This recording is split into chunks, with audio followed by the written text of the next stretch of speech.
الحمدللہ اللہ تعالیٰ کے فضل و کرم سے آپ کے چینل باقی مومن میں قرآن پاک کی اردو ترجمہ سلسلہ وار باقاعدہ پڑھی جا رہی ہے اور سنائی جا رہی ہے۔ آپ سے پرزور درخواست ہے کہ آپ ہمارے چینل باقی مومن میں ضرور شرکت کریں اور سلسلہ وار اس کے ترجمہ کو سنیں، قرآن پاک کی ترجمہ کو سنیں اور اپنے دوست اسباب کو بھی شیئر کریں۔ الحمدللہ۔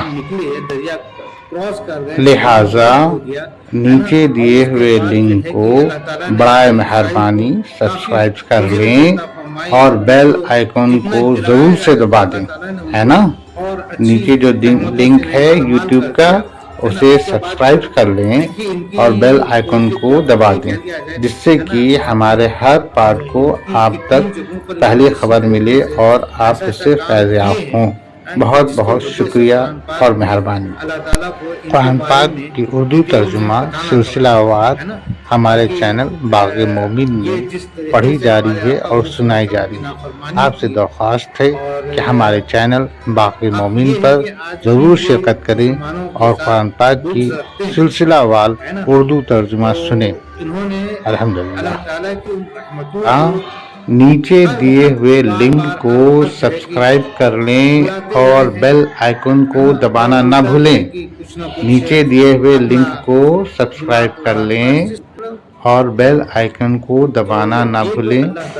برائے مہربانی شکریہ شکریہ۔ کہ ہم نے بس دل میں احساس، اللہ کا احساس کہ اللہ پوری کائنات کا جو مالک ہے، جو خالق ہے، ہر جگہ جو موجود ہے نا۔ ہم یہاں پہ آپ سے گفتگو کر رہے ہیں، اللہ ہمیں سن بھی رہا ہے، دیکھ بھی رہا ہے۔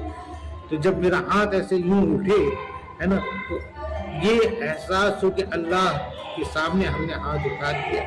جب ہم سجدے میں سر جھکائیں تو یہ احساس ہونا چاہیے کہ ہم نے اللہ کے سامنے سر جھکا دیا، اللہ ہمیں دیکھ رہا ہے نا۔ تو یہ جب اندر قلب کے اندر جب روحانی کہتے ہیں کہ اللہ پر جب یقین ہوتا ہے نا، تو آٹومیٹک قلب کے اندر، دل کے اندر اللہ کا جو کہہ لیا جائے جو بس جاتا ہے نا، اس کا جو نور سے ہمارا دل منور ہو جاتا ہے۔ لوگ کہتے ہیں کہ بھئی ہمارے سامنے ہم اللہ کیسے پرستش کریں، اور کچھ اس طرح کی باتیں ہوتی ہیں ہے نا، کہ کچھ ہونا چاہیے، بھئی کچھ ہونا چاہیے، یہ تو وہ آدمی کہے گا نا کہ جس کے دل میں اللہ کا نور نہ ہو۔ ہمارے دل میں تو اللہ کا نور ویسے ہی پیدا ہو جاتا ہے جیسے ہی ہم اللہ پر یقین کرتے ہیں، ایمان لاتے ہیں، اور ہم کہتے ہیں کہ پوری کائنات کا مالک ایک واحد اللہ ہے جس نے پورے خلقت کو پیدا کیا۔ تو جب ہم اللہ پہ یقین کر لیں گے نا، اور جب ہم اس بات پہ یقین کر لیں گے کہ نہیں ہے کوئی معبود سوائے اللہ کے، تو پھر ہمیں کسی تصویر کی، کسی بت کی اور کسی مورت کی ضرورت نہیں ہوگی، ہے نا۔ ہمارا اندر ایک ایمان، یہ ایمان کی جو روشنی ہے نا، وہ ہمارے دلوں کو منور کر دیتا ہے، اور ایک ڈائریکٹ اللہ جس سے ہمارے دل کے اندر جو ہے کہ بس جاتے ہیں، رچ جاتے ہیں، ہے نا۔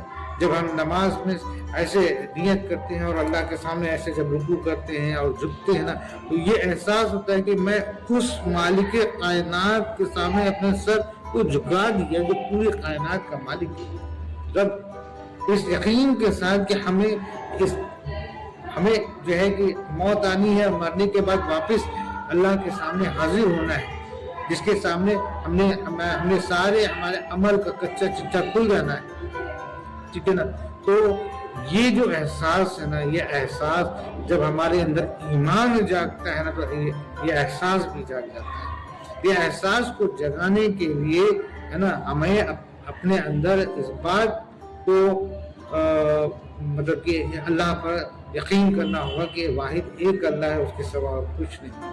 لا الہ الا اللہ محمد رسول اللہ، لا الہ الا اللہ محمد رسول اللہ، ہے نا۔ اور خود کو ہمیں گواہی دینا ہوگا، اشہد، میں گواہی دیتا ہوں، اشہد ان لا الہ الا اللہ وحدہ لا شریک لہ، اور واحد ہے، اس کا کوئی شریک نہیں۔ وہ اشہد ان، اور میں گواہی دیتا ہوں، اشہد ان محمد عبدہ و رسولہ، اللہ تعالیٰ کے بندے ہیں اور اللہ کے رسول ہے نا۔ تو یہ مکمل ایمان جب ہمارے اندر آ جائے گا تو ہمیں پھر کسی تصویر، کسی مورت، کسی بت کی ضرورت نہیں ہوگی. یہ ہمارے اندر بس ہم حاضر ہیں. لبیک اللہ لبیک، ہے نا، اے اللہ ہم حاضر ہیں. نماز میں ہم حاضر ہیں، دعا میں ہم اللہ تعالیٰ کے سامنے حاضر ہیں، یا اللہ ہمارے سامنے حاضر ہے، بے شک اللہ ہمارے طرف. ٹھیک ہے نا. تو بہرحال تو میں نے آپ سے یہ بھی کہا تھا کہ بھائی اللہ تعالیٰ نے 4 کتابیں اتاری، تو توریت، زبور، انجیل، اس کے بعد یہ قرآن. 3 کتابیں تو بدل دی گئی، ہے نا. زبور